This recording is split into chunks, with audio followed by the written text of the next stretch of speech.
नमस्कार, मैं मथुरा से सविता अग्रवाल। आज हम इस भगवती शांता प्रबंध काव्य को आगे बढ़ाते हुए सर्ग 2 भाग 1 में वर्णित शांता की जन्म कथा को जानेंगे। परंतु इससे पूर्व हम पहले सर्ग की कथा का सारांश जान लेते हैं।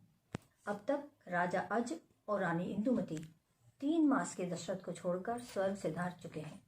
गुरु वशिष्ठ और उनकी धर्म पत्नी अरुंधति की देखरेख में दशरथ बड़े होकर राजा बनते हैं एवं कौशल्या और दशरथ का विवाह नारद जी कराते हैं।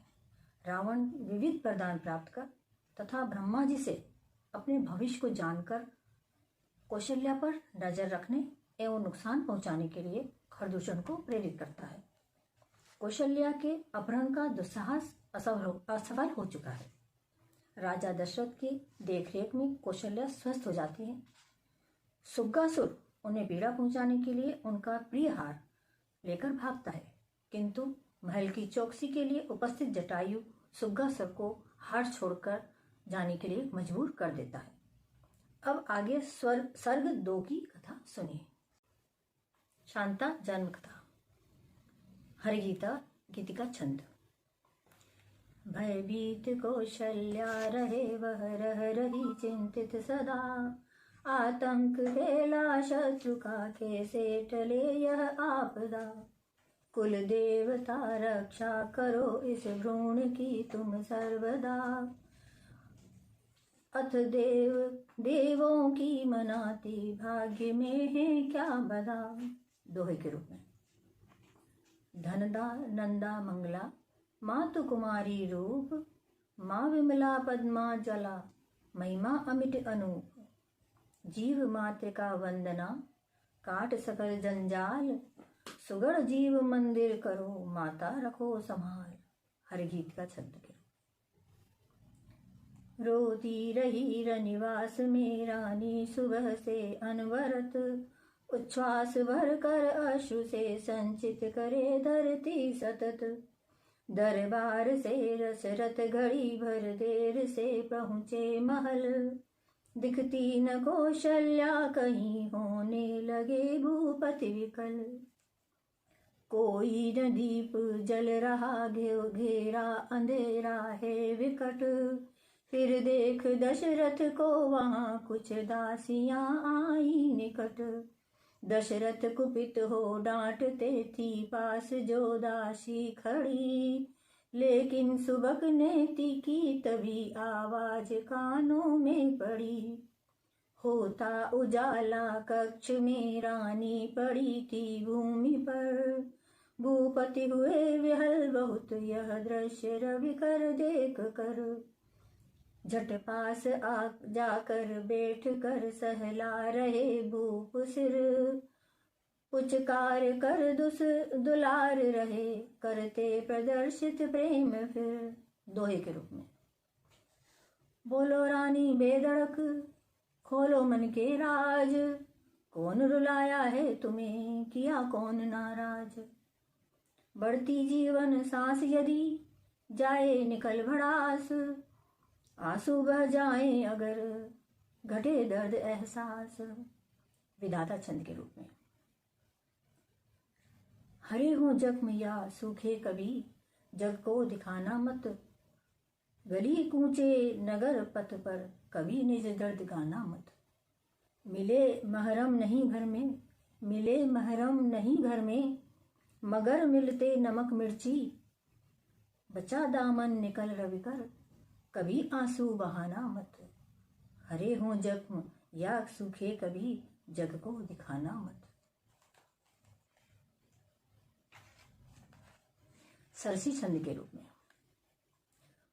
मध्यम स्वर में बोली रानी यद्यपि चिकी तेज, इस खंड बच्चे को कैसे हम सब बोलो रखें सहेज। ऐसा सुनकर दशरथ झटपट लेते संग अंग लगाए, कहते चिंता करो नहीं अब करूं सटीक उपाय। सुबह सुबह दशरथ जा पहुँचे गुरु वशिष्ठ के पास, थे सुमंत भी साथ भूप के जिन पर अति विश्वास।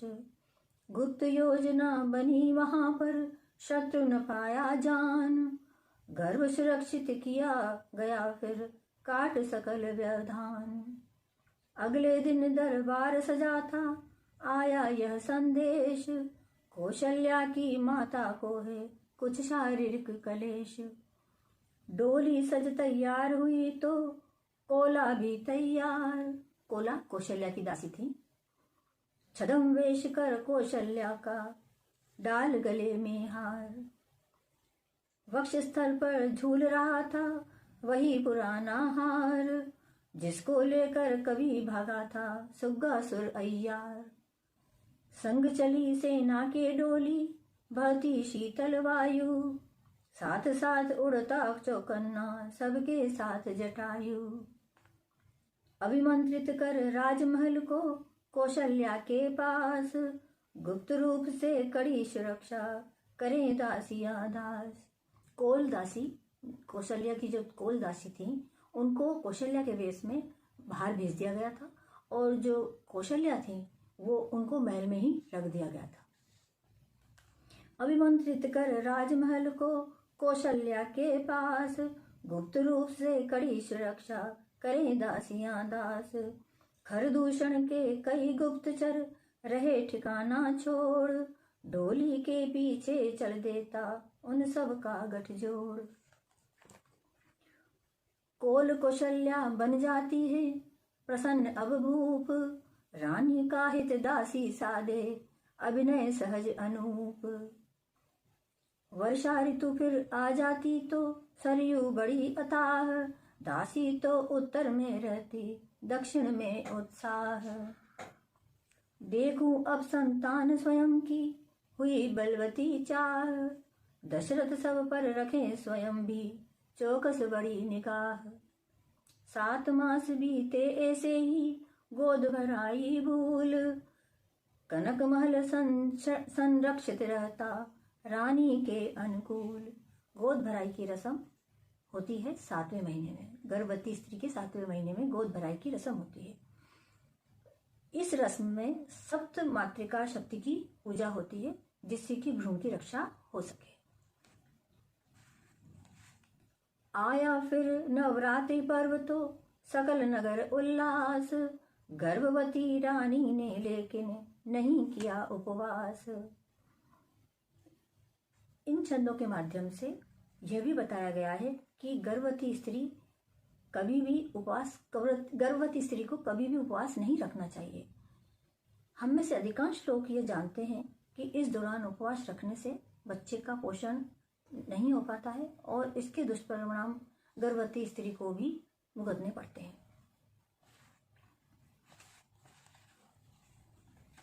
आंगन में बैठी बैठी वह काया रही भिगोए, दशरथ शरद पूर्णिमा भी बीतियों अमा अंधेरी होए। सवैया के रूप में झलकत झालर झंकृत झालर, झांझ सुहावन रोगर बाहर, दीप बले बहुबल्ब जले तब आतिशबाजी चलाए भयंकर। दाग रहे खलु भाग रहे विष कीट पतंग जले घन चक्कर, नाच रहे खुश बाल धमाल करे मनु तांडव जय शिव शंकर। अब दोहा छंद के रूप में। धीरे धीरे सर्दियां रही धरा को घेर, शीत लहर चलने लगी यादें रही उकेर। प्रसव पूर्व की पीर है रही होठ वो मीच भींच, रानी सिसकारी भरे जान न पाते नीच। अब सरसी छंद के रूप में। वह तो टहले बड़े कक्ष में करे नित्य व्यायाम, पौष्टिक भोजन खाकर करती हल्के फुल्के काम। कौशलपुर में चले अनोखा दासी का वह खेल, खरदूषण के कई गुप्तचर रहे व्यर्थ ही झेल। मास फागुन शुक्ल पक्ष में मध्यम बहे बयार, सूर्यदेव हैं जमे शीश पर ईश्वर का आभार। पुत्री जन्म महल में होता कौशल्या हर्षाए, राज खुशी से लगा झूमने जनगण नाचे गाए। पूर्व के समय में भी पुत्री के जन्म में महलों में हर्ष उल्लास से मनाया जाता था पुत्री का जन्म।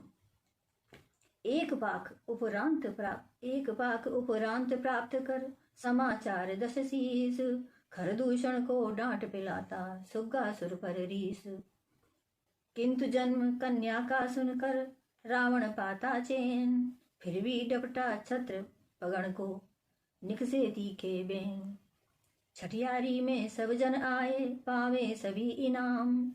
स्वर्णहार को लाने पाया, किया काम निष्काम। गिद्धराज गिद्धौर गए फिर, कर दशरथ का काम। संपाति से जाकर मिलते, करते शोध तमाम। गिद्धराज जटायु जो थे, वो कोसों योजन तक अपनी दूरदृष्टि से देख सकते थे, इसलिए उन्हें खरदूषण की पर निगाह रखने के लिए और कौशल्या की रक्षा के लिए उनको रखा गया था। दोहा के रूप में, दूरबीन कर रहे वे प्रयोग भरपूर। प्रक्षेपित कर यान को, भेजें दूर सुदूर। अब सरसी छंद के रूप में, जच्चा बच्चा की सेवा में लगती को लाधाए। एक पैर को छूते ही वह स्वतः उठी अकुलाए। कौशल्या ने राजवेद को झटपट लिया बुलाए। जांच परख समुचित कर कहते, तथ्य तनिक संकुचाए। एक पैर में अल्प दोष है, लगे न स्वस्थ शरीर। सुनकर अप्रिय वचन बाण सम, रानी सहती पीर। फटा कलेजा महाराज का, निकली मुख से आह। कैसे सेहतमंद सुता हो, करने लगे सलाह। यह भाग यहीं समाप्त होता है। आगे के भाग को आप जल्द ही श्रवण करेंगे। धन्यवाद।